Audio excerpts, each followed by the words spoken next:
Capital is dead labor, which vampire-like lives only by sucking living labor, and lives the more labor it sucks.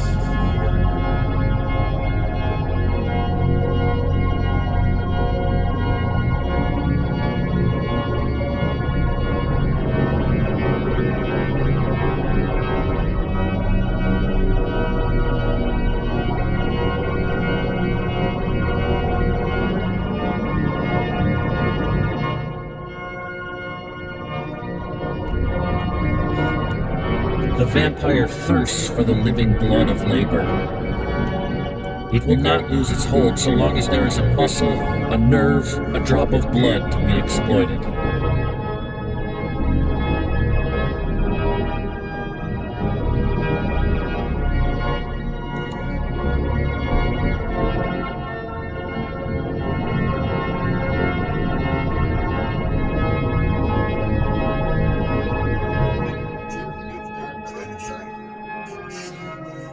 English socialism forged the most pronounced expression of the prevailing absence of religion among the working men, an expression so pronounced indeed that the mass of the working men, being unconsciously and merely practically irreligious, often draw it back before it. But here, too, necessity will force the working men to abandon the remnants of a belief which, as they will more and more clearly perceive, serves only to make them weak and resigned to their fate, obedient and faithful to the vampire property holding class.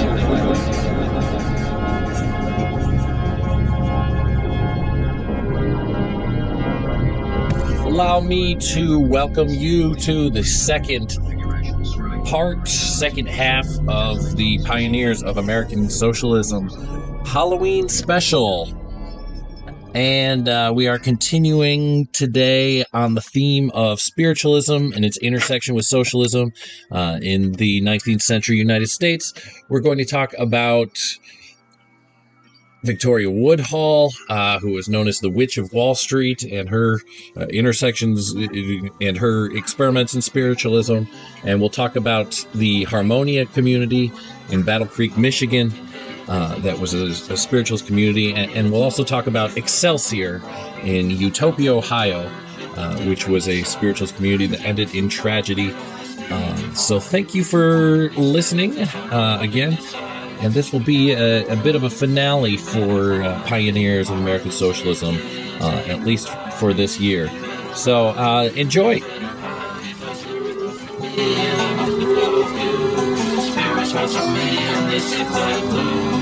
Gotta get a priest to exercise. Gotta come out with a clear disguise. Go buy a mask at the Halloween store. Make it a creepy one with the blood and the gore. Don't wanna see a real beautiful face. Wanna see a ghost in the meshes and lace. You with you because you do with my face. Look out, I'm hiding behind every tree. Better give me some candy. Candyman has come for one night only. Your house and then your car. Gonna give you a great piece of scar. Right across your feeble face. Because I'm not alive and I'm taking your place. You're with me and I'm alone with you. Spirits bounce for me and they stick like glue. Better get a priest to exercise. Better come home with a brief disguise. Go buy a mask at the Halloween store. Maybe get a creepy one with the blood and the gore. Don't wanna see a royal beautiful face. Wanna see a ghost in the meshes and lace. Flew with my view because you're flew with my view. Look out, I'm hiding behind every tree. You better give me some candy. Candyman has come for one night only. Gonna TP your house and leave your car.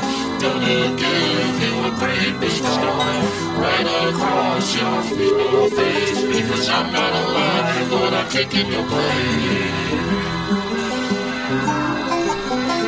This is my house, I used to live here. I still live here, and I always will be.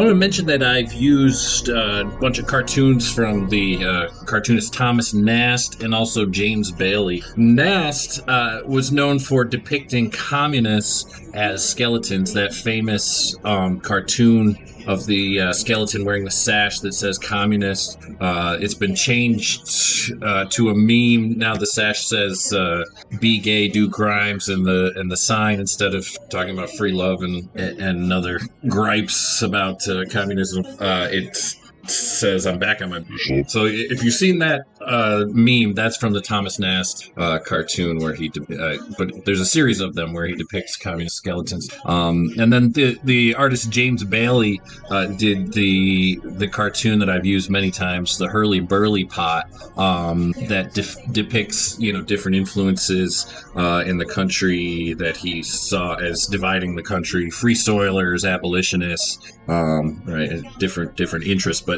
Horace Greeley is in that cartoon, and he's talking about Fourierism, war and schism, right? So, and actually, if you've ever read Caliban and the Witch, the author Sylvia Federici argues that witchcraft and accusations of witchcraft were really were a process of primitive accumulation, whereby males accumulated most of the property in European society. So, but that's sort of a side point. But my point is that the connection between communism and witchcraft or Satanism has been something that goes back a long way.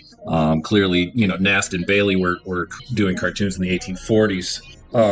So I wanted to mention actually that my use of anti-communist cartoons at the beginning of the last episode in no way is an endorsement of Satan. In fact, I'm a Christian atheist. We can talk about that another time. But yeah. So but it's fun to poke fun at the sort of fear of communism as this satanic force that's taking over. That's why Marx used the term spectre of communism.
So now we'll turn our attention to Victoria Woodhull, who we talked about in the Civil War episode of Time. By way of review, Victoria Woodhull, along with her sister Tenny Claflin, became stockbroker in 1870, and they opened a brokerage firm on Wall Street, and they made a great deal of money on Wall Street, and they also were shunned because of what was perceived as a belief in sexual immorality, prostitution, and so the sisters were also spiritualists, and so they gained the nickname the Witches of Wall Street. Of course, Hetty Green is remembered as the Witch of Wall Street because of her miserliness and her eccentricity. But then Woodhull and Claflin, her sister, started the Woodhull and Claflin's Weekly, which became a fairly popular paper, 20,000. But they, talked about different things: sex education, free love, women's suffrage, dress reform, spiritualism, vegetarianism, legalized prostitution, birth control. And they also became known for printing the first English edition of the Communist Manifesto on December 30th, 1871. James Blood was a lover of Woodhull's, and he wrote a lot of the articles. Woodhull joined the First International, as we mentioned before, but in 1871, the German-American 48ers that dominated the First International U.S. sections expelled many of the English-speaking sections of the First International in the United States, in particular because of Woodhull's influence and perceived perversion of the International's cause. Karl Marx approved of Woodhull's expulsion from the First International, believing that she was interested in the socialist cause merely for her own reputation, her own celebrity. Here's what Marx wrote around May 28th, 1882. October 15th, 1871 was published in the Journal of Woodhull, a banker woman's free lover and general humbug, and Claflin, her sister in the same line, an appeal of section number 12, founded by Woodhull and almost exclusively consisting of middle-class humbugs and worn-out Yankee swindlers in the reform business. Section 9 is founded by Miss Claflin. An appeal of section 12 to the English-speaking citizens of the United States, dated August 30th, 1871, signed by W. West, Secretary of Section 12. The following are excerpts from this appeal. The object of the International is simply to emancipate the laborer, male and female, by conquest of political power. It involves first the political equality and social freedom of men and women alike. Political equality means the personal participation of each in the preparation, administration, and execution of laws by which all are governed. Social freedom means absolute immunity from impertinent intrusion in all affairs of exclusively personal concernment, such as religious belief, the sexual relation, habits of dress, etc. The proposition involves, secondly, the establishment of a universal government. Of course, the abolition of even differences of language are embraced in the program. Section number 12 invites the formation of English-speaking sections in the United States upon this, that the whole organization for place hunting and electoral purposes. If practicable, for the convenience of political action, there should be a section formed in every primary election district. There must ultimately be instituted in every town a municipal committee or council corresponding with the common councils in every state, a state committee or council corresponding with the state legislature, and in the nation, a national committee or council corresponding with the United States Congress. The work of the International includes nothing less than the institution within existing forms of another form of government which shall supersede them all. This appeal and the formation from it of all sorts of middle-class humbug sections, free lovers, spiritists, spiritist shakers, etc., caused the split, and the demand by Section 1, German, of the Old Council that Section 12 be expelled and that no section be admitted to membership unless it consisted of at least two-thirds worker. First, 5 dissidents formed a separate council on November 19, 1871, which consists of Yankees, Frenchmen, and Germans. In Woodhull and Claflin's Journal, November 19, 1871, Section 12 protested, West as secretary, against Section 1, and declared, among other things, the simple truth is that political equality and social freedom for all alike, of all races, both sexes, and every condition, are necessary precursors for the more radical reforms demanded by the International. The extension of equal citizenship to women the world over must precede any general change in the subsisting relations of capital and labor. Section 12 would also remonstrate against the vain assumption running all through the protest of Section 1 under review that the International Workingmen's Association is an organization of the working classes. Prior to that, in Woodhull's Journal, October 22, 1871, Section 12 asserts the independent right of each section to have, hold, and give expression to its own construction of said proceedings of the several congresses and the rules and regulations of said General Council, each section being responsible for its own action. Woodhull's Journal, November 25, 1871, protest of Section 12 against address of Section 1, the same address you had printed in Italian, etc. papers. It is not true that the common understanding or agreement of the working men of all countries of itself standing alone constitutes the association. The statement that the emancipation of the working classes can only be conquered by themselves cannot be denied, yet it is true so far as describe the fact that the working classes cannot be emancipated against their will.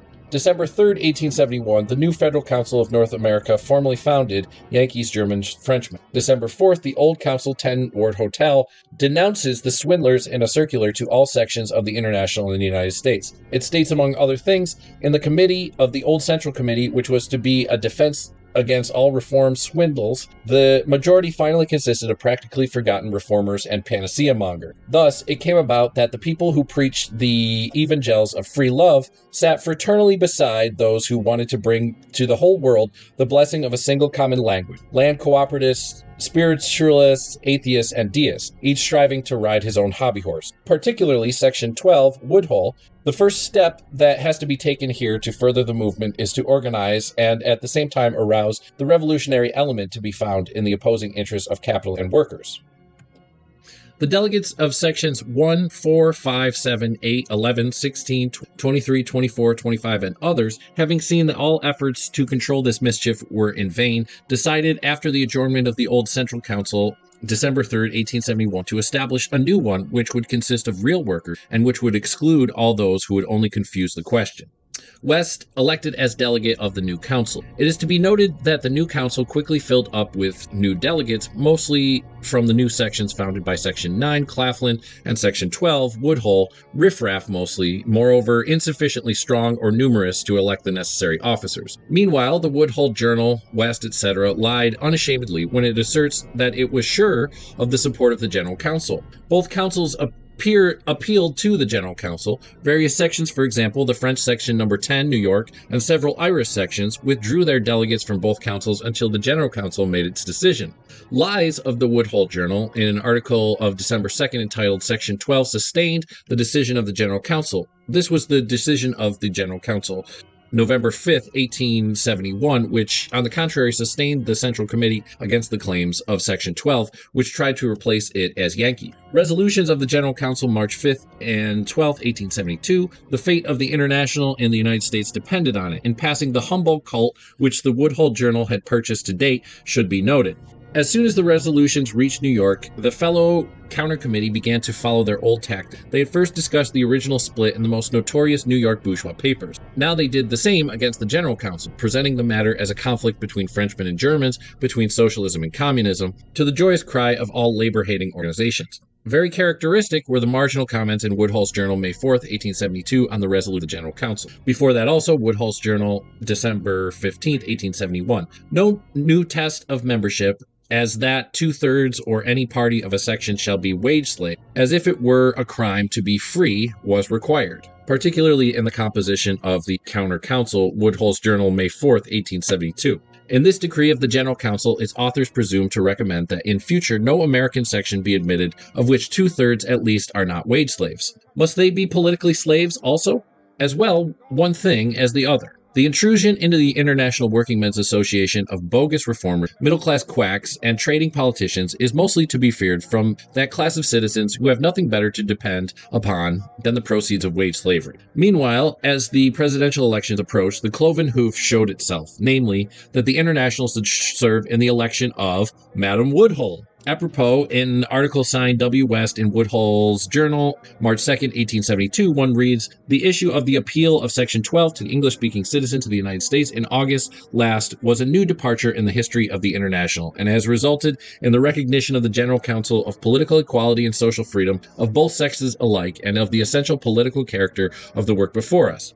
Woodhull's Journal, March 2nd, 1872, under the title, "The Coming Combination Convention," the statement, "There was a proposition under consideration by the representatives of the various reformatory elements of the country, looking to a grand consolidated convention to be held in this city in May next, during anniversary week. Indeed, if the convention in May acts wisely, who can say that the fragments of the defunct Democratic Party will come out from them and take part in the proposed convention? Every body of radical everywhere in the United States should, as soon as the call is made public, take immediate steps to be represented in it." Apropos the Woodhull Journal, I can't find the date, confronts the spiritist sections with the thought of telling the General Council to go to the devil. Woodhull Journal, April 6, 1872. "Every day, the evidence that the convention called for the 9th and 10th of May by representatives of various reforms is to be a spontaneous uprising of the people increases in volume. National Women's Suffrage Association supplements this. This convention will consider the nominations for President and Vice President of the United States. Ditto under the title, The Party of the People to Secure and Maintain Human Rights,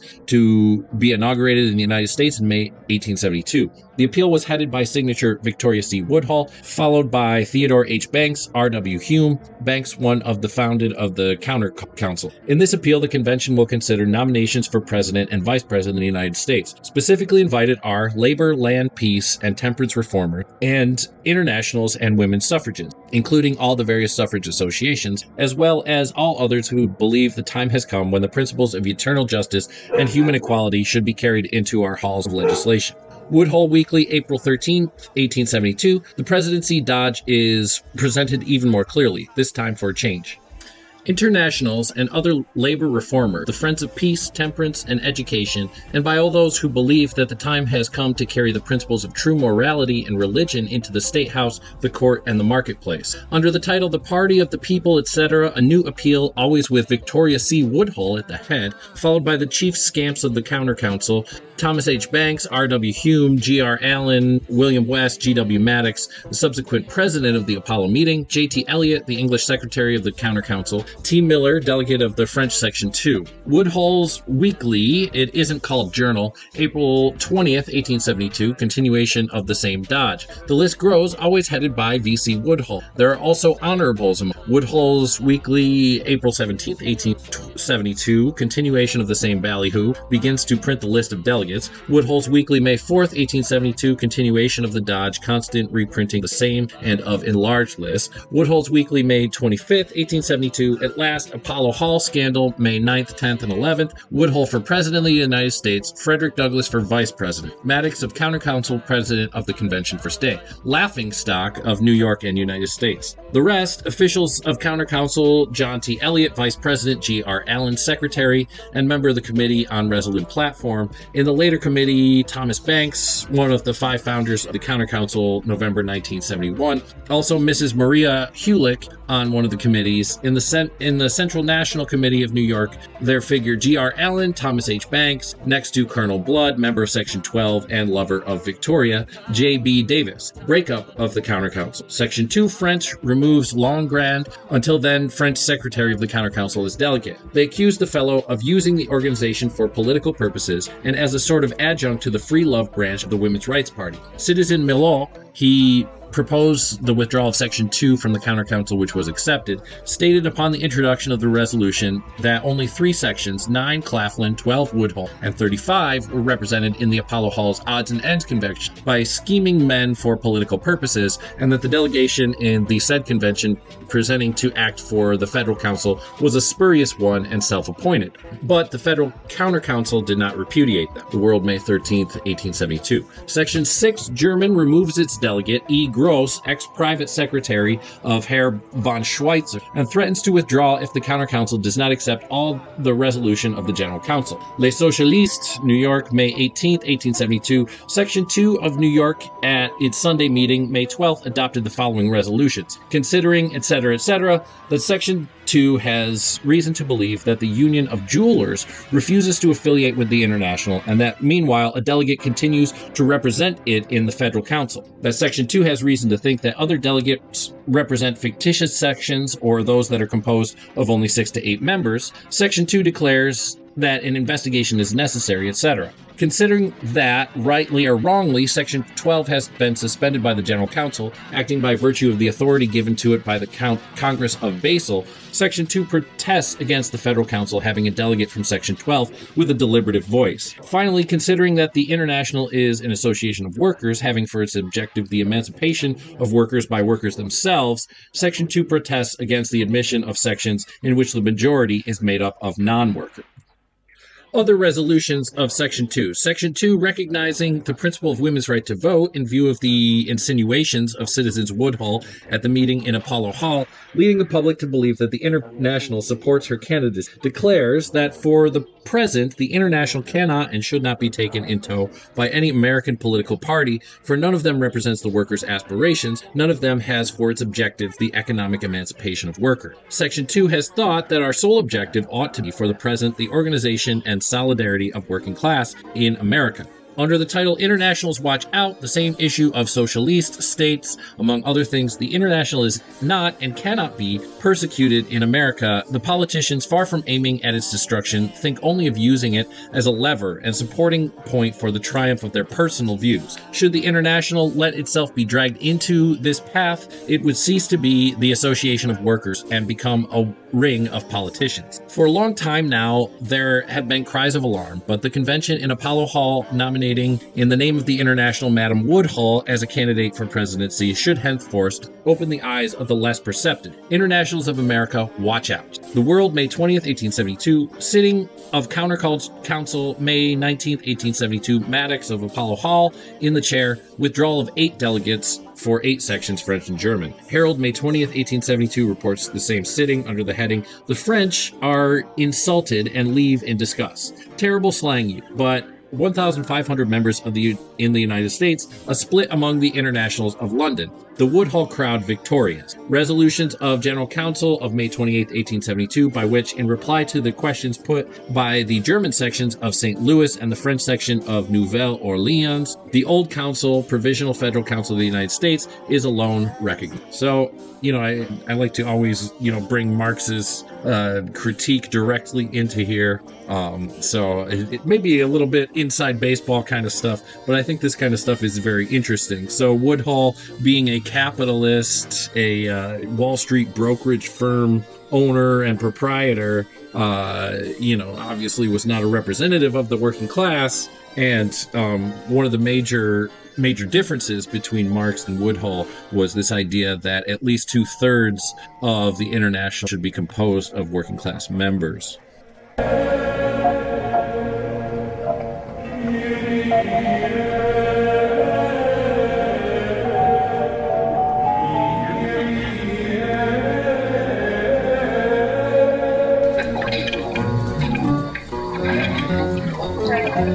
Susan B. Anthony was about to adjourn the meeting when Victoria took the platform.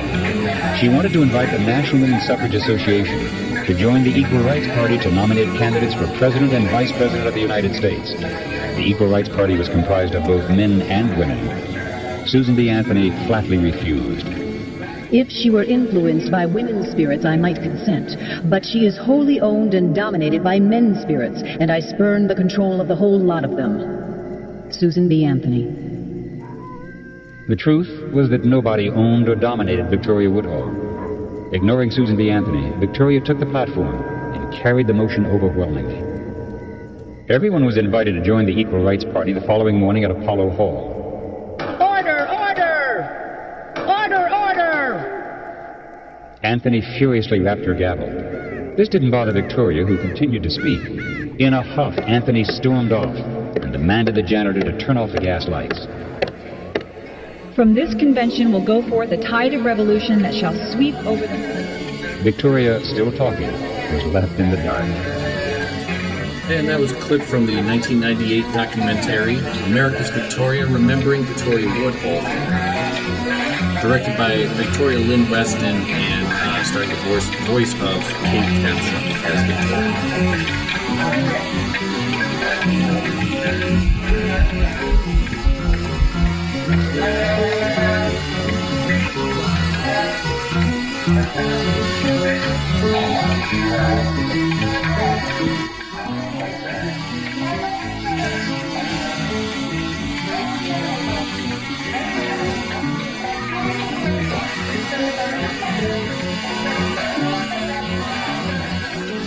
So now I'll read from Lois Beachy Underhill's book, The Woman Who Ran for President, The Many Lives of Victoria Woodhull, her chapter on Victoria Woodhull and spiritualism.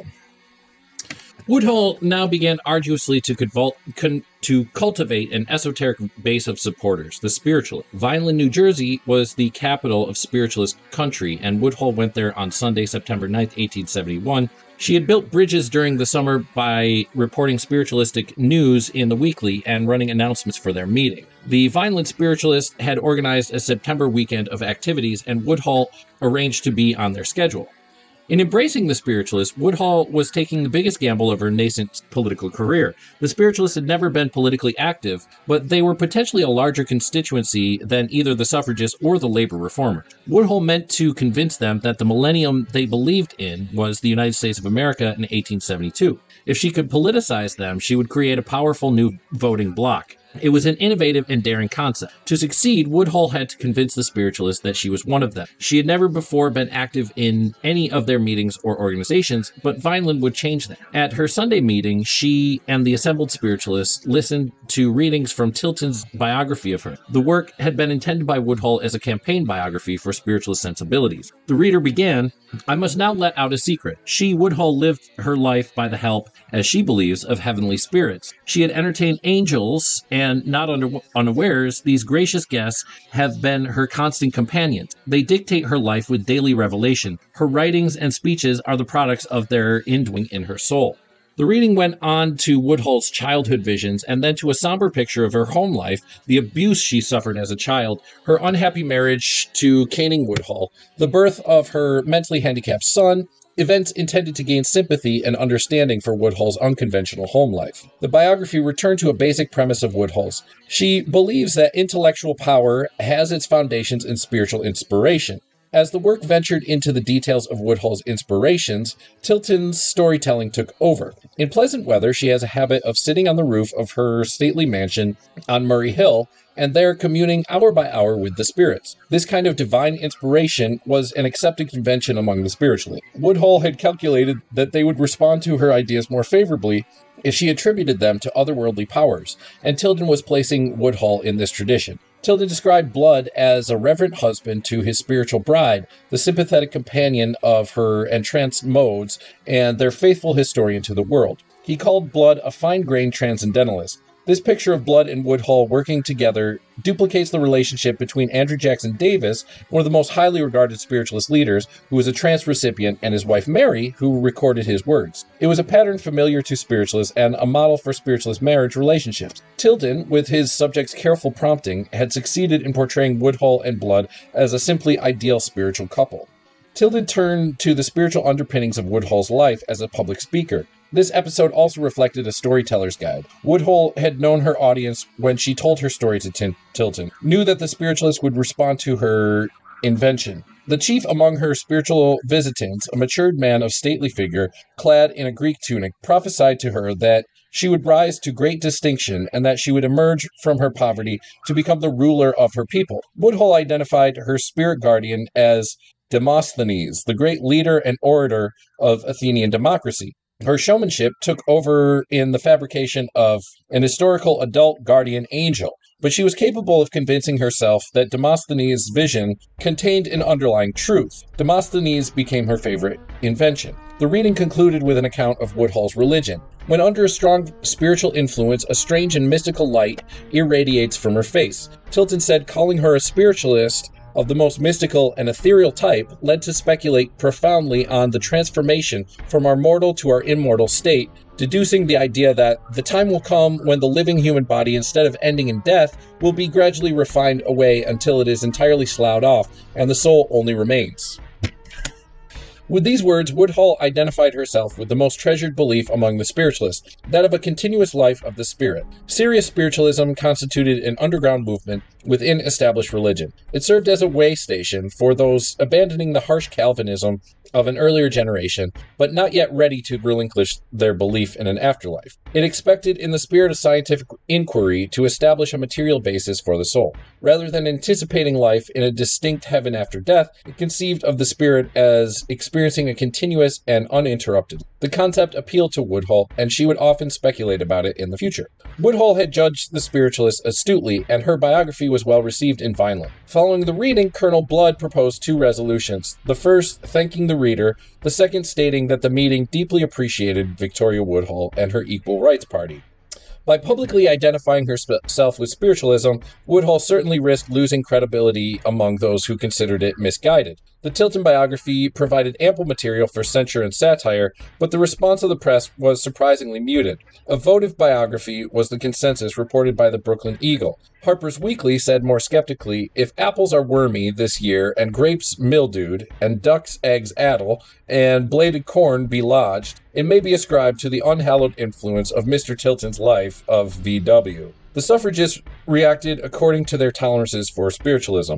Olympia Brown, a Universalist minister from Bridgeport, Connecticut, who maintained good relations with both the Boston and New York suffragists, understood Woodhull's motives exactly. She wrote Hooker saying that she admired Woodhull's independence and energy and liked Woodhull's free love theory and all her other theories, and would not hear her abused.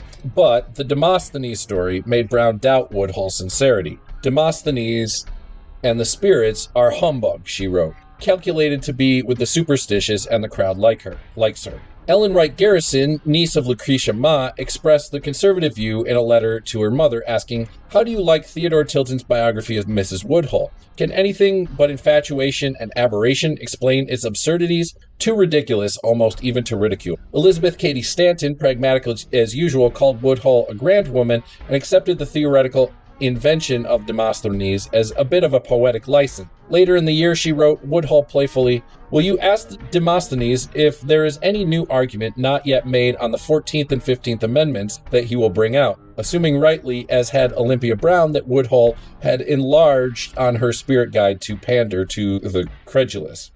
Woodhull's spiritualism was now public information, both the genuine and the embellishment, both of her convictions and her showmanship. Those who assumed her new allegiance was opportunistically motivated did so with good reason. However, Woodhull's spiritualism also formed the core of her personal beliefs. She extracted what she considered to be the spiritual from an increasingly material, organized religion and made it the essence of her beliefs, looking for religious experience, not dogma. Quakers, Universalists, and Unitarians, and Woodhull's Methodists, the denominations that had always emphasized a subjective religious experience, were attracted to spiritualism. They were the emotional children of the transcendentalists, seeking for God and the godlike in themselves, for Emerson's whisper of the voice within. Despite their apolitical stance, spiritualists were drawn to reform movement. They saw reform as a way of realizing higher human development and promoting personal growth. Suffragists, labor reformers, free lovers, free thinkers, single taxers, anarchists, populists, vegetarians, communists, and socialists were welcomed by spiritualists as fellow searchers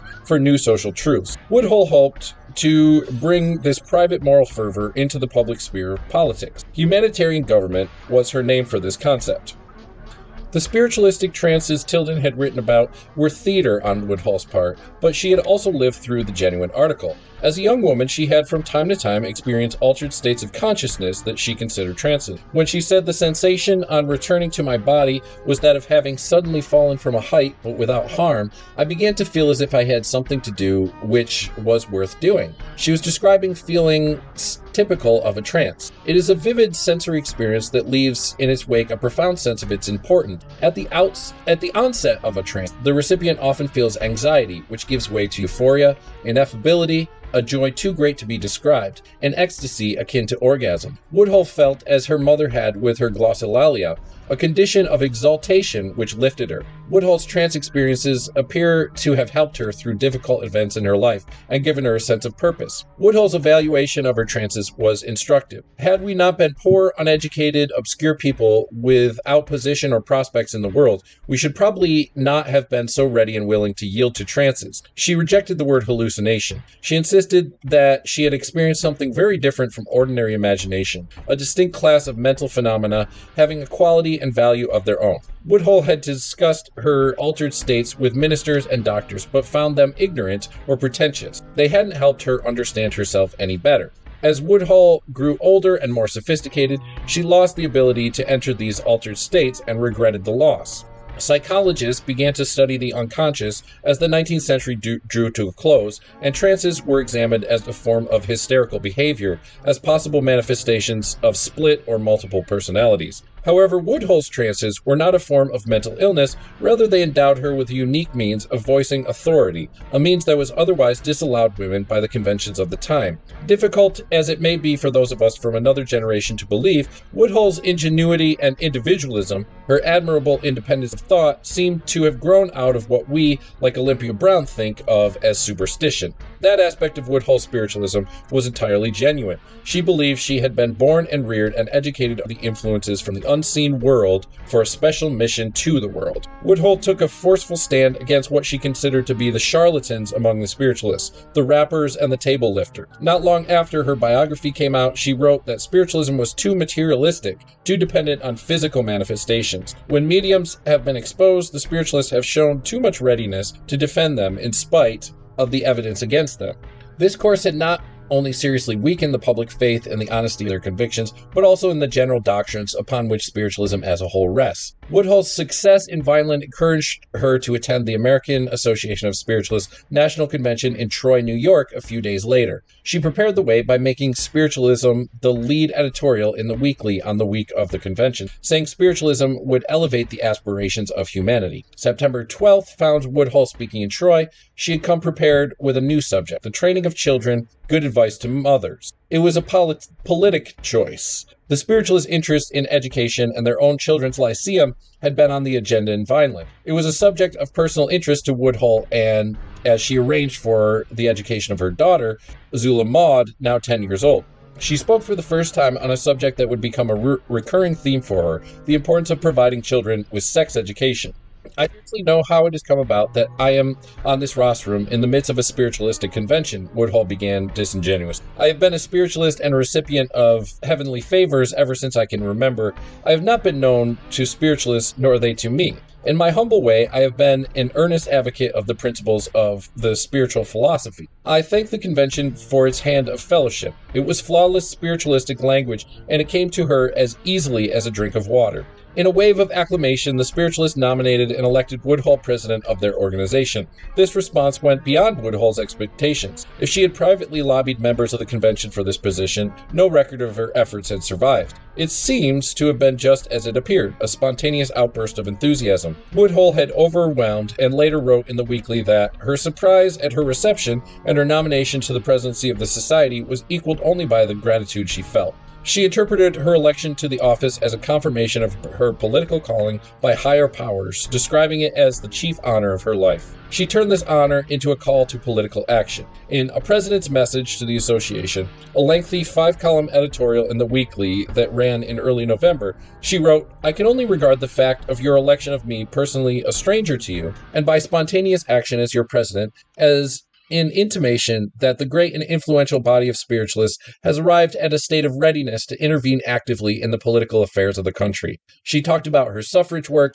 She brought up her other constituency labor reformers and the strength they would wield together. She discussed the possibility of expanding the spiritualist lyceums into a national education system. How appropriate, she said, for the spiritualists to establish a government of the good, the true, and the beautiful to replace the present system ruled by corruption and influence peddling. "I tell you frankly that I feel myself called upon by the highest powers to enact a great role in connection with this great change. It is not ambition in any common or low sense of the term. It is a swelling and overmastering desire for an immense usefulness to my suffering fellow beings. It is inspiration which I trace and ascribe to spiritual sources and which has in it the promise of undoubted and unbounded success." And as we all know, through a coalition of socialists, communists, anarchists, labor reformers, spiritualists, free thinkers, women's suffragists, and abolitionists, we were able to have a second revolution in the United States and able to have the socialist government that we all enjoy today in the States. Oh, wait, that didn't happen? Oh, well, I guess we need to work on it still, comrades. So let's keep working for it and keep reaching for that wonderful, beautiful specter, that beautiful ghost of a dream when the workers rise up and take their rightful place as the ruling class of society. Happy Halloween, comrades. Workers make the world run. Workers must run the world.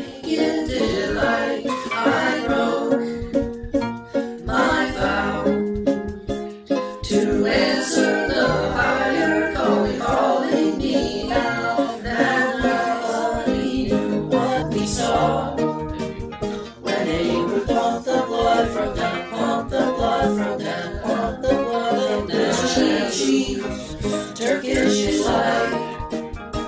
Let's pop the poppy, say pop the poppy, safe by the fire, and mint sage, and mandrake. They drank the tannis root, and made the sacred mistake. The garden state. I'll find a love for you, find a love for you, find a match you can make. Patron that night, swinging a knife that I had on that night. I saw a card. I hid in the Patron till it went out of sight. I gave my love to the neighbors in ecstatic naked delight. I broke my vow to answer the higher calling me, nobody knew. So now we're going to zoom back in time a bit from the 1870s back to the 1850s, and then we'll end it. We're actually going to go back a little bit further than that by the end to 1807, and we'll end it with a little bit of tragedy, but twinged with some hope, I think. But I wanted to mention, and before I go further, actually, I want to thank Jody for sticking with me through this whole experiment. This is the first sort of documentary project that I've worked. It's been a real experiment, and I've learned some things. It's been a lot of fun. So, not to get sentimental at this point, but if you want to recall back to the Liberty for Each, for All, and Forever episode of Pioneers of Socialism, we talked about the abolitionist communities, mentioned Sojourner Truth, and Sojourner Truth was a founder of American Socialism, a founder of the Black Liberation movement in the United States, a founder of abolitionism, and a participant and a believer in free-thinking mystical religions. And Sojourner Truth lived with Matthias, the kingdom, before she was known as Sojourner, and later moved to the Northampton, talked about in our episode, and finally spent the last years of her life at Harmonia, Michigan. And so we'll finish up the legacy of pioneer of American socialism, pioneer of Black American socialism, pioneer of abolition truth, and pioneer of religious free thought, and her final years. So I'm going to read from a Battle Creek Enquirer reporter's piece that he wrote in January of 2019 by the name of Nick Buckley. And this is the article from the Battle Creek Enquirer newspaper. The Rise and Fall of Harmonia, a Spiritualist Utopia at Sojourner Truth, subtitled Former Sectarian Village, was once home to famed abolitionists before her arrival in Battle Creek.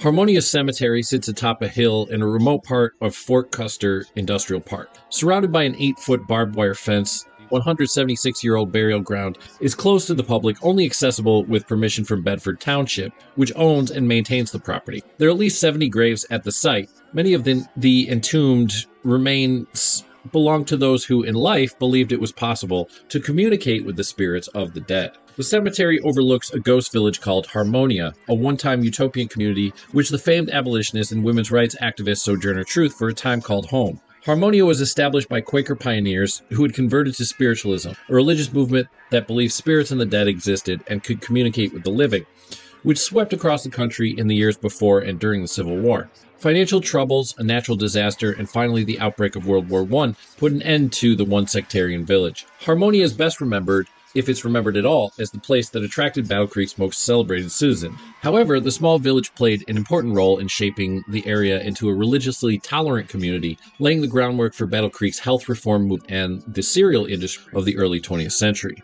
The spiritualist movement began in 1847 when sisters Kate and Margaretta Fox, editors of Hyattsville, New York, claimed to have made contact with a spirit through a series of rapping noises. Also, editors note, that wasn't the beginning of the spirit, although the Spiritualist Church claims so. All right, back to the article. The girls aged 15 and 11 quickly became the first celebrity mediums known for their public seances. They would later reject spiritualism and claim their initial seance was a hoax, although they attempted to recant their confession. It's increasingly because in this early 19th century, spiritualism was one of the fastest growing religions in the U.S., said Brian C. Wilson, professor of American religious history at Western Michigan University. The country must have been ripe for it because it took off from there. It was particularly popular with Yankee Yorkers, he said, people from New England who settled in upstate New York. As they came west, a number brought spiritualism with them. A lot of liberal Quakers were very interested in spiritualism. Battle Creek had a Quaker base. They predominated for a while. They converted to spiritualism as a body, and Battle Creek became this Southwest Michigan center for spiritualism. Beyond communicating with the spirit world, spiritualism was a progressive movement that championed health reform, education reform, temperance, and social justice causes such as women's rights and the abolition of slavery. It was likely these beliefs that attracted Quaker pioneer Reynolds Cornell and his family to spiritualism. In 1850, he and his wife Dorcas paid $924 for 230 acres of land on the Bedford Plain just south of the Kalamazoo River, later established as Harmonia. The land wasn't officially platted until 1855, with 141-acre lots available. The name Harmonia derived from a spiritualist doctrine that emphasized the harmonious relationship between the physical worlds. The arrival of Quaker settlers and later spiritualists to the Battle Creek area predated the founding of the Seventh-day Adventist Church, which is largely credited with seeding the ground for the health reform movement that led to the cereal boom at the turn of the century, which put Battle Creek on the map. Spiritualists and the Seventh-day Adventists were hardly friendly. It might have boiled down to people trying to capture market share, Wilson said. Part of the problem was since Seventh-day Adventist founder Ellen G. White had a revelation in trances, people early on said she is simply a medium practicing a form of spiritualism, so she rejected that completely. She saw being accused of being a spiritualist as negative. She really wanted to differentiate. But they shared similar beliefs and practices such as health reform, Grahamism, and hydrotherapy. Despite competition between the neighboring sects, the spiritualist presence undoubtedly helped shape what became a religiously tolerant environment. The Quakers were always interested in issues of social justice and anti-slavery. It's this combination of this interest in spiritualism, health reform, education, and all these things kind of made Battle Creek like a cool city of the 19th century in Michigan, Wilson said. It attracted people who were more open to kind of liberal ideas and the reform effort. The Cornell's oldest son, Hiram, attended Olivet College and arrived in Harmonia with social and educational reform on his mind. So he and his father established a school known interchangeably as the Bedford Harmological Seminary or Bedford Harmological Institute in 1852. The size of the seminary school remains a matter of debate, but what is known is that it was large. Known colloquially as the bandbox, some sources claimed it to be 4 stories tall. A fire destroyed part of the upper portion of the building that was likely designated for boarding room. Manual labor, like farming, was a popular way for students to pay their education. Due to its place as the only school in the area, it attracted many students who were not members of the spiritual community. At least 106 students were enrolled in 1855 studying Latin, Greek, and French languages, mathematics, natural and moral sciences, and English. The object of the institution is to accommodate a liberal progressive class of minds, Hiram Cornell, by then the principal of the Bedford Harmological Institute, stated in August 29, 1856 edition of the Battle Creek Journal. Sojourner Truth is undoubtedly the best-known resident of Harmonia. Born into slavery in New York as Isabel Bell Baumfree, Truth walked away to freedom in 1826 with the youngest of her then 3 children, Sophia Schuler. Her other daughter and son stayed behind. In 1843, Baumfree converted to Methodism, shed her slave name, and became Sojourner Truth. The following year, she joined the Northampton Association of Education and Industry in Northampton, Massachusetts, living in a 500-acre utopian community run by abolitionists. That community dissolved in 1843 due to financial troubles. Truth's memoir, The Narrative of Sojourner Truth, a Northern Slave, was released in 1850. The following year, she delivered her famous address, Ain't I a Woman speech at the Ohio Women's Rights Convention. In 1856, Truth was invited by Battle Creek Quakers to attend a Friends of Human Progress meeting. In June 1857, she purchased an acre of land on the edge of the village of Harmonia for $400. A month later, she paid an additional $40 for Lot 48 in the village itself. Editor's note: recall the crying of Lot. While living in Harmonia, Truth continued touring the Midwest to give speeches and lectures. According to the 1860 census, her home in Harmonia included her daughter Elizabeth Banks and grandsons James Caldwell and Sammy Banks. Sophia, the daughter who fled slavery with Truth, would marry Thomas Schuler, but little else is known about her. Calhoun County land records show that Lot 65 in Harmonia, about a 10-yard strip of land, was sold by Sophia and her sister Diana in 1896 for $115. A 1900 Detroit News editorial stated that Sophia Truth Schuler was being sent to Calhoun County Poorhouse and called on the public to support her rescue. She died at the county farm in Marshall in 1901 at the age of 75. Sophia and Thomas Schuler had a daughter named Fanny, who would later marry Frank Leitchie. Leitchie then changed the family name to McLeitchie for reasons unknown. It is through this lineage that Thomas McLeitchie, 78, traces his roots as a fifth-generation Truth descendant. McLeitchie said he learned from the late local historian Michael Martich that his great-grandmother Sophia was buried in an unmarked grave at Harmonia Cemetery. After locating her grave, he said he purchased a $260 marker about 5 years ago that reads, Sophia Schuler, 1821 to 1910, daughter of Sojourner Truth. Every time I hear about Sojourner Truth, what I learned about her when she left and walked away that morning, she left with her daughter, McLeitchie said. There's always been two people who walked away to freedom that day. I often wondered why they never mentioned her daughter. Truth moved to Battle Creek in 1867 and would live at her home on 38 College Street until her death in 1883. She's buried at Oak Hill Cemetery in Battle Creek along with her daughters Elizabeth Banks and Diana Corbin. A plat of Harmonia Village in the 1873 Calhoun County Atlas shows Truth's house and lot still in her name, but it's unclear if her children or grandchildren continued living at the property. What is known is that Harmonia's status as a spiritualist utopia was in decline as the nation geared up for the Civil War. The Bedford Harmonial Institute disbanded in 1860 due to financial difficulties. The Cornells moved to Nebraska in 1863, leaving Harmonia without a major financial backer. Spiritualism was kind of a grassroots tradition. There was nobody particularly in charge, no figure like Ellen White of the Seventh-day Adventists. You had a bunch of radical individuals trying to create a community, Wilson said. A lot of spiritualist communities were inherently unstable. There was no creed, you didn't have to believe any dogma, too many cooks, if you will. I don't think it was fated to survive. A tornado or cyclone that rolled through the quiet rural area on August 4th, 1802, all but put an end to the village. James H. Roffey, a farmer who settled in Harmonia in 1803, recounted the tornado when he was interviewed for an article in the July 17th, 1917 edition of the Battle Creek Enquirer. I had a nice farm, but there was one time when I thought I had settled in a bad spot. That was in 1862 when our farm was struck by a tornado, Roffey said. I happened to be out in the woodshed when the storm broke. The shed was joined onto the kitchen, but was several feet lower than the rest of the house. It turned over and over, and the only thing that saved my life was a joist in the kitchen that formed a shelter over my head where I lay against the side of the house. When I got out, I found my little girl. She's Mrs. C.M. Bradish now, 100 yards away. She had been blown over the tops of some trees 40 or 50 feet high. She wasn't hurt much of any, but our little boy was killed. By the mid-1860s, a group of Methodist farmers from Erie County, Pennsylvania, began buying up farmland around Harmonia, effectively ending the spiritualist control. Some of the old Harmonia remained after the spiritualists left, including a one-room schoolhouse, but that very building where peace and acceptance were taught would eventually be converted into a machine gun school. In 1917, at the dawn of America's involvement in the Great War, Harmonia was selected by the Battle Creek Chamber of Commerce as the site of a new military cantonment or training center for national troops. In less than 6 months, the $8 million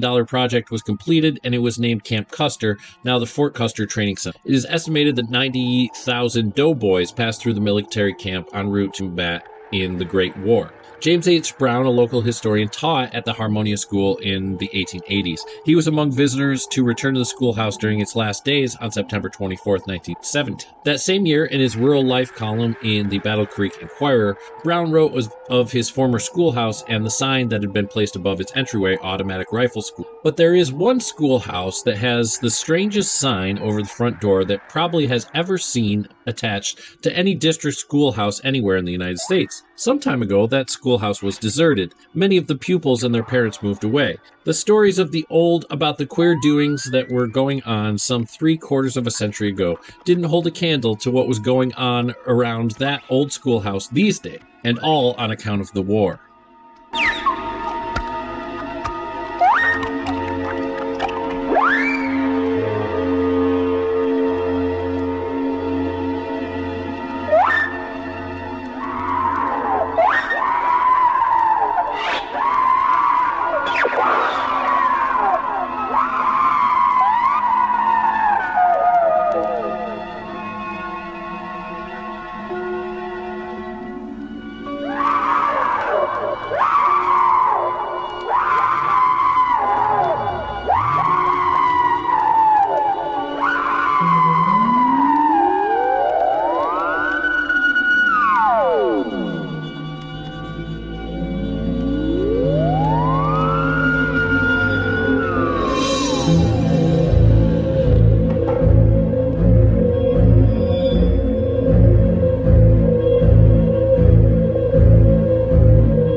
always been there, and I've always been told by the older people that it was for the Underground Railroad. But then there was a man that come in the store, and he was talking about it. I said, I can go down in there.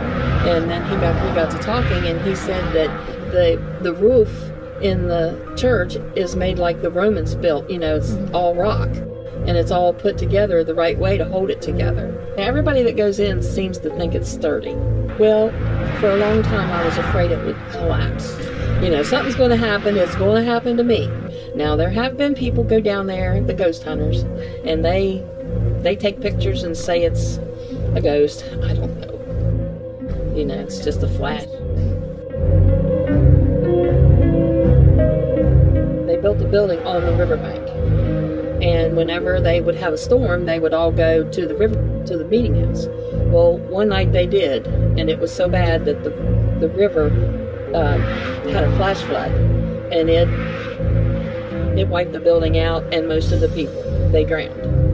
And there was like just a few people survived. And they say that if you go to the river at night, you can still see them walking in their wet clothes up and down the river. That's hearsay. The other part is true. I can't say that there's ghosts down there because I never went to look.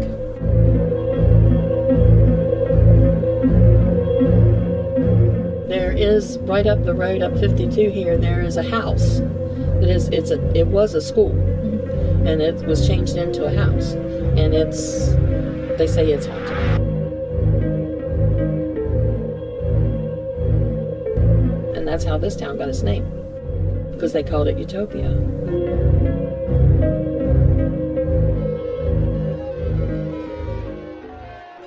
That was a clip from a short film produced by Anderson Film and created by Marie Stonecipher, entitled Utopia. So we're going to talk about this story of Utopia, Ohio. It's actually home to 3 different utopian communities in the 19th century.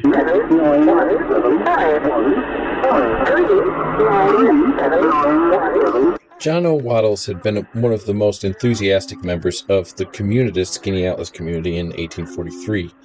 The same year, he became a founder of the Prairie Home community in Ohio. When both communities collapsed in 1846, Waddles turned towards spiritualism. He bought the domain of the old Claremont Phalanx to start Excelsior, a spiritualist community in Ohio. The site had already been home to socialists advocating Frenchman Charles Fourier's socialism. In December of 1847, under Waddles' leadership, Excelsior tragically flooded and 17 of its members died while dancing in the main canal building. One contemporary historian described the event as the most tragic event that has ever occurred in the country. Waddles and abolitionist John Anderson Collins had founded the Free-Thinking Society for Universal Inquiry and Reform, along with Nathaniel H. Whiting and John Orvis, too. Collins decided to start the Skinny Atlas based on community goods, self-improvement, and thought around the same time. In the summer of 1843, the group joined abolitionist William Lloyd Garrison's 100 lecture tour in order to gain followers. John O. Waddles was one of the earliest advocating Atlas, was one of its most enthusiastic members early in 1803. In October of 1843, Collins, Waddles, Whiting, and Orvis sent a declaration to the Onondaga Standard reporting that they had commenced building the Skinny Atlas in September. The article stated that they had invited upwards of 300 people to visit the site with the interest spreading the news and eliciting new members. Waddles was among the signatories of an article published in the Skinny Atlas Columbian entitled Articles Belief and Disbelief and Creed, prepared and read by John A. Collins, November 19, 1843, that outlined the creed on which they founded the community. Abolitionist William Lloyd Garrison and socialist Robert Owen inspired Collins' beliefs. However, Collins refused to follow orthodox readings of either thinker. According to Christian perfectionist writer William Alfred Hines, in its communism and no religion, the Skinny Atlas community was Owenistic, but in other things it might be Collinsist. Collins created his own idiosyncratic brand of communism. He took inspiration from and was comradely with the Owenites and the Fourierists, but he would not allow adherence to dogma of Skinny Atlas. Collinsism was maverick socialism. Wattles, who like Collins had begun his career in seminary school, never lost his faith in God like Collins. By late 1844, Wattles was contradicting Collins's disbelief in any special revelation of God to man, arguing instead that the community cause was indeed the greatest proof for divine inspiration in affairs. Wattles broke with Collins's atheism, writing, "Community principles are eternal. Community has been formed since God and another being has had an existence, and the community will continue to extend until fallen beings cease to be educated and pure beings cease to be created. Let no one then cease to labor until they cease to live." He took to signing his correspondence with the Communist with a complimentary close for God and humanity. Still, Wattles expressed his desire to work with those he disagreed, writing, "If I should refuse to labor with everyone until we agreed exactly in every thought and opinion, I should probably stand alone a good while." However, Wattles' disagreement with Collins on divine revelation was enough for him to seek another community in Ohio.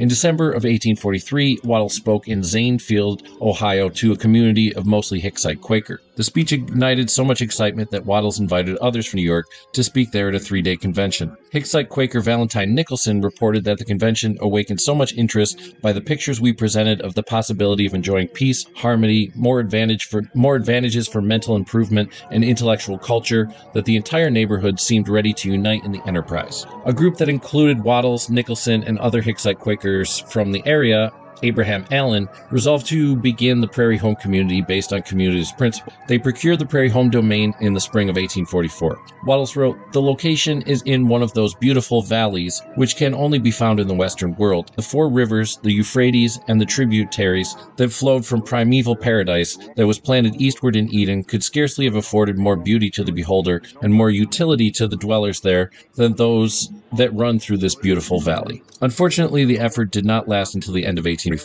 Apparently, Wattles was frequently away from both the Skinny Atlas and Prairie Home. Utopian chronicler A.J. McDonald reported, "Whilst at Prairie Home, I heard much mention of J.O. Wattles, but did not see him. I understood that he was somewhere east doing something for the community here." McDonald reported on his observations of the end. "From all I saw, I judged that the community was too loosely put together and that they had not entire confidence in each other and left them with foreboding." Wattles continued to lecture, touring frequently. He traveled to communes throughout the Northeast and Midwest. Wattles continued to be connected to the Skinny Atlas Communists in 1846, although he was not physically present most of the time. He reported on the Prairie Home Community, the Marlboro Community, the Ohio Phalanx, and the Claremont Phalanx in Ohio, the Union Community in Indiana, Hopedale in Massachusetts, and several Fourier's communities in New York and Pennsylvania as a correspondent for the Communist newspaper this summer. However, Collins soon lost his interest in the community cause and abandoned the project. McDonald recounts the last few months of the project. After the experiment had progressed between 2 and 3 years, Mr. Collins became convinced that he and his fellow members could not carry out in practice the unity idea. He resolved to abandon the attempt and, calling the members together, explained to them his feelings on the subject. He resigned the deed of the property into their hands and soon after departed from Skinny Atlas, like one who had lost his nearest and dearest friend. Most of the members left soon after, and the community quietly dissolved. However, Wattles' enthusiasm for communism did not cease, nor did his free-thinking inquiries into matters. After both the Prairie Home and Skinny Atlas communities dissolved in 1846, Wattles became increasingly involved in spiritualism. Wattles moved to Cincinnati full-time in 1846 and married former Hicksite Quaker Esther Winery, who was from the area. By the fall of 1847, he was giving lectures on Collins' communism with a spiritualist twist. A correspondent with the Brook Farm newspaper Harbinger reported, "Next, we have the Communist, or Inquirers, Messrs. Gilmore, Wattles, Cornell, and Hine, their active lecturers, who hold meetings every Sunday afternoon and whose audiences now number hundreds. They are pretty efficient in condemnation of the present social and religious state of things, but have as yet no definite ideas of practical reform. They have just commenced a monthly periodical here, the Herald of Truth, a copy of which I will send you. Mr. Wattles will remind you of the Transcendentalist. He's a noble man, self-sacrificing, and devoted to the cause of humanity. He bases himself upon the observance of the mental and physical laws as the means of well-being, and though he imagines himself peculiarly enlightened as a social reformer, he has not yet discovered that there exists a social law, the knowledge and practice of which is essential to well-being." However, John White, a Harbinger correspondent, reported that these communists came to their conclusions not through infidelity and skepticism, as Collins had done, but through consultation with the spirit through spirit mediums. White wrote, "As a distinctive characteristic from other reformers, they they professed to receive their instructions direct from the spiritual world by means of clairvoyance, and that they publicly taught that all persons may come into a state of spiritual communication by observing and obeying certain mental and physiological laws. White explained that their communism came from their religious beliefs. They assert the unity, the universal brotherhood of the human race, and man's capacity for the conscious recognition of the divine presence. And as a proof of their firm faith in this doctrine, all that they possess of spiritual or temporal wealth is consecrated to the cause in which they are engaged, and which they believe to be the cause of God and humanity. They hold no individual property as their own, but as stewards to be used for the regeneration of the race. The group formed what they called the Universal Brotherhood and endeavored to enact a divine theo-socialist government. In 1847, Waddles, using money put up by Pascal B. Smith, a wealthy merchant and communitarian sympathizer from Cincinnati, bought the domain in Clermont County, Ohio that had previously been home to a Fourier's Clermont phalanx from 1844 to 47. The Clermont phalanx failed, but many of its devotees were still invested in the community cause. According to the unnamed author of the 1880 History of Clermont County, Ohio, in this disposition, the tract containing the buildings became property of a spiritualistic community, at the head of which was John O. Waddles, with a following of nearly 100 persons. These 100 followers renamed their spiritualist community Excelsior. According to History of Clermont County, their association was based on principles of business and religion, aiming, so far as the former was concerned, to engage in light manufacturing and make and dispose of their products in common, while the expense of production and the cost of living, it was thought, would be materially reduced by a system of communism. The community grew quickly. Waddles' friend, abolitionist Ichabod Morton, wrote Waddles in early 1846, cautioning him against haste. Waddles replied, "You say we must not expect to see the celestial city too suddenly. Well, let us see it as soon as we can then. If we cannot get into it ourselves, let us get so near it that we can poke the next generation in." Waddles said optimistically, "A community is in successful operation at Grand Basin at this time, although the rest have failed from debt." A member of the Clermont phalanx reported that the former members had disposed of the land in such a way as to let it fall into the hands of our friends of the community school, of which John O. Waddles, John P. Cornell, Hiram S. Gilmore are conspicuous members, and who seem to have all the pecuniary means and talents for carrying on a grand and conspicuous plan of reform.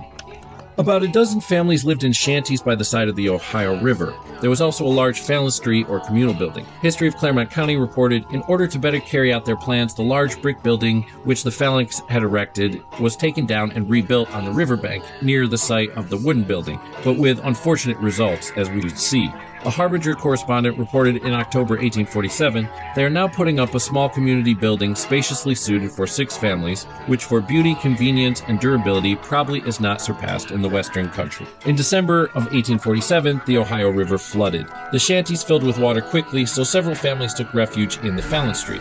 History of Clermont County explained, "The rain and snow had been falling for several days, and on the 12th of December the banks of the river were full to overflowing, while the area of the building was steadily filling with water. Notwithstanding these dangerous appearances of the moving continued as the temporary buildings were uncomfortable, even after boats were necessary to reach the new house. But late in the afternoon of December 13th, this work was suspended, and so far as is known 34 persons were at that time sheltered under the roof of the new building." The building's structural integrity did not hold under the force of the water. History of Clermont County explained, "The walls were rather light and pierced with many windows, and the whole structure was insecurely built, the work being hastened in order to admit of its occupation in the fall of 1847. The temporary shanties had become unlivable, and more members were moving into the community. At the same time, the Ohio River flood of 1847 was affecting the community. The phalanstery was already flooding, and members were still moving in, even when the phalanstery was only accessible by boat. On December 12, 1847, tragedy struck. A storm combined with melting snow made the water level reach a critical point. Younger members of the community decided to ride out the storm with a dance. According to the History of Clermont County, the rain and snow had been falling for several days, and on the 12th of December, the banks of the river were full to overflowing, while the area of the building was steadily filling with water. Notwithstanding these dangerous appearances, the moving continued as the temporary buildings were uncomfortable, even after boats were necessary to reach the new house. But late in the afternoon of December 13th, this work was suspended, and so far as is known, 34 persons were at that time sheltered under the new building. After these were a number of young people, not members of the community, who had been attracted by the moving, and it was proposed to while away the evening with a dance. While this was in progress, about 8 o'clock, the walls of the building fell, crushing many to death. and others in the confusion were drowned. 17 lives were lost, many being strangers in the neighborhood, having but recently joined the community. John and Esther Waddles were among those inside the Fallon Street. Esther recalled, "It was no use trying to get out, for the water was 7 feet deep all around us. John took me in his arms and said, 'Esther, in a few moments we shall be in heaven.' However, the Waddleses did escape." Esther recalled, "But when all had fallen but our room, he said, 'We must get out. God has more work for us to do.' 17 out of the 32 individuals that took refuge in the house died, including several entire families. The Cincinnati Enquirer reported that the dead were Moses J. Cornell, Cornell's wife and 2 children, Mrs. Ransom, Henry Ransom, Elizabeth Ransom, Alonzo Guernsey, John Hempel, Charlotte Hempel, John Schroeder, James A. Mackison, Charles R. Keenan, John Woodson, Hannah Lee and child, Charles Lee, and Ann Madison." The paper remarked that John Woodson, Hannah Lee, and her child, Charles Lee, and Ed Madison were black. History of Claremont County remarked, "Lottie and John Hempel were of these killed who did not belong to the community. The community was discouraged by the tragedy and the prospect of having to live with the ghosts of the dead." The county historian wrote, "This disaster, occurring at night in a terrible storm, struck terror to the hearts of the people, and the history of the community from its inception to its calamitous close is the most tragic event that has ever occurred in the county." The remaining spiritualists refused to leave. However, the river did not relent. According to Esther Waddles, a whirlwind that carried the water from the river 40 feet high decimated what remained of the community. Claremont County historian wrote, "The blow was fatal to the community. One of its leaders had perished, and the others had no heart to resume the interrupted work. The enterprise was allowed to decline, the members were scattered to various points, and now, after the lapse of these many years, but few remain to tell the sad story of crushed hopes and untimely death." The event caused a rift in Esther and John's marriage. Esther pleaded with John, "We have been tried by water, by whirlwind, and by fire. I would like to try something else." Esther was pregnant with the couple's first of 3 children, but had not informed John of the pregnancy. She asked, "Suppose thee had children, would thee be willing to take them to a state of society like that at Excelsior?" John had continued to scout locations for a spiritualist community in the West. At the time he was in Chicago, and Esther pled with him to return so that they could start a family.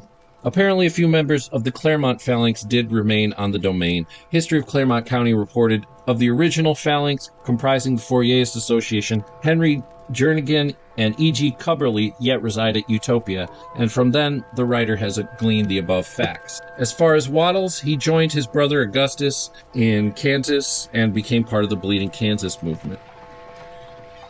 Here's what the Kansas City Public Library Civil War on the Western Border historian John Horner has to say about John O. Waddles. When John followed his brother Augustus to Kansas in 1857, he chose not to settle with him in Douglas County. John instead settled in Lynn County, where Augustus followed just over a year later, and the two brothers laid out Manica. John constructed a large building for an academy, and over the next 2 years he put in a great deal of time toward establishing a railroad between Emporia, Kansas and Jefferson City, Missouri, not coincidentally running through Manica. He successfully lobbied Congress for the land grant and right-of-way. His sudden death on September 20th, 1859, and abrupt loss of the railroad's chief proponent caused the project to falter and fail. The radical abolitionist John Brown was friends with both Waddles' brothers, more specifically with Augustus. While they agreed with Brown's goals, they often disagreed with his methods. Whereas Brown was convinced that slavery would be ended only through violence, Augustus sought to attack it by swaying people's minds. In December 1858, however, when Brown needed a place to stay after a Missouri slaveholder was killed during Brown's raid into Missouri to free 11 slaves, Augustus offered sanctuary at his own home in Manica, even though the Missouri governor, Robert M. Stewart, insisted that Brown and the slaves be returned to Missouri.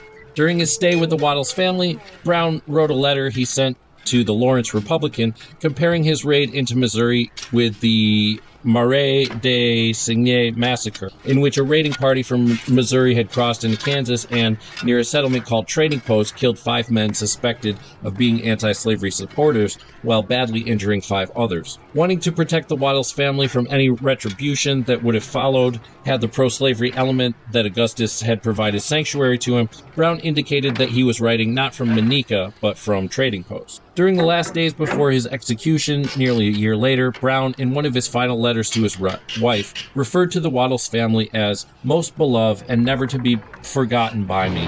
Many and many a time has she, Sarah Wattles, her father, mother, brothers, sisters, uncles, and aunt, like angels of mercy, ministered to the wants of myself and my poor sons, both in sickness and in health. After Brown was executed for his raid on Harper's Ferry, Congress subpoenaed Augustus to travel to Washington, D.C. to answer questions regarding any knowledge he had about Brown's raid. Once there, Augustus denied knowing anything about Brown's plan before the attack. John Wattles died suddenly in September 1859, and after the Civil War, his wife Esther returned to Oberlin, Ohio with her 3 daughters and her niece Mary, where she kept a boarding house. Her daughters and niece graduated from Oberlin College, and Celestia became a professor of music. Her sister Harmonia served as Dean of Women. In later years, Esther moved to Coconut Grove, Florida, to live with Harmonia and died in 1908.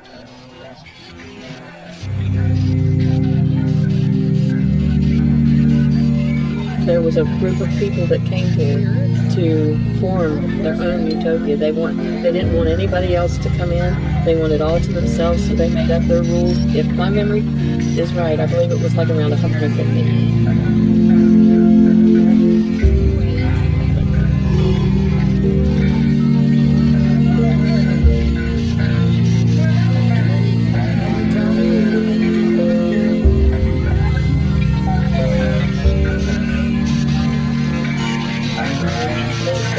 Down by the river, but what you have to remember is in those ages, the river wasn't a mile wide.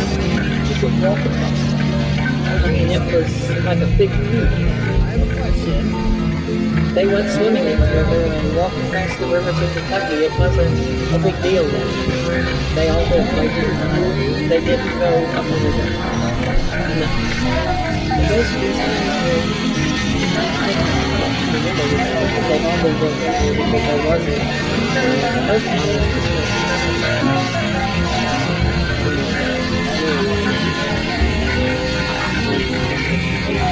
this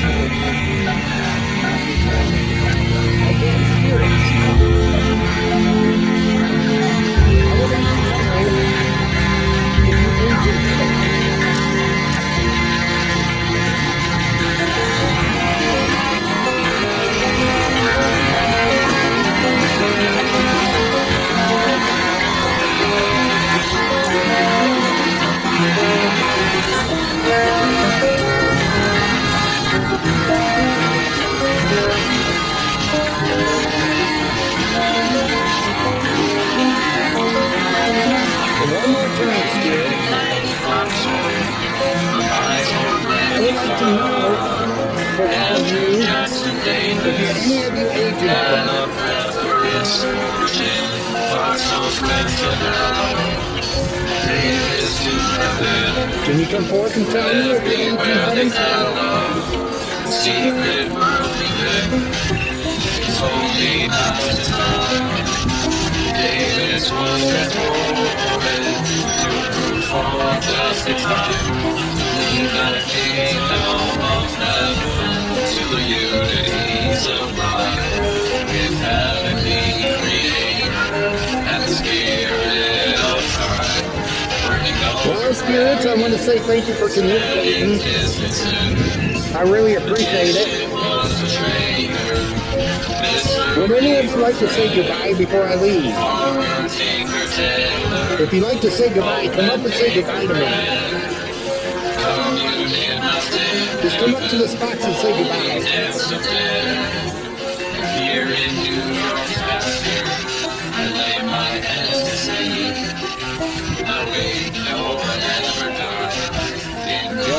Well, comrades, it appears we have come to the end of our journey here on Pioneers of American Socialism. I want to thank you all for coming with me on this voyage. Socialism through spiritualism, communism, communitarianism, associationism, phalansteries, phalanxes, communities, and communism. This has been Pioneers of American Socialism. Thank you very much. Happy Halloween, blessed Samhain, and Feliz Dia de los Muertos. Happy All Saints Day. More fun.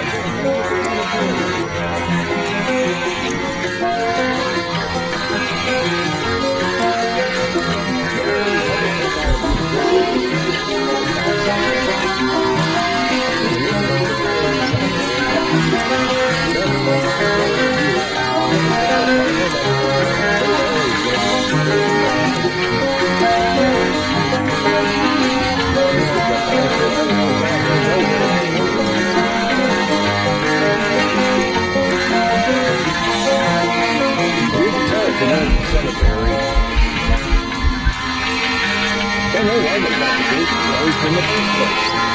Hard to find this place anyways. I always wanted to know where the cemetery was. And now I found it.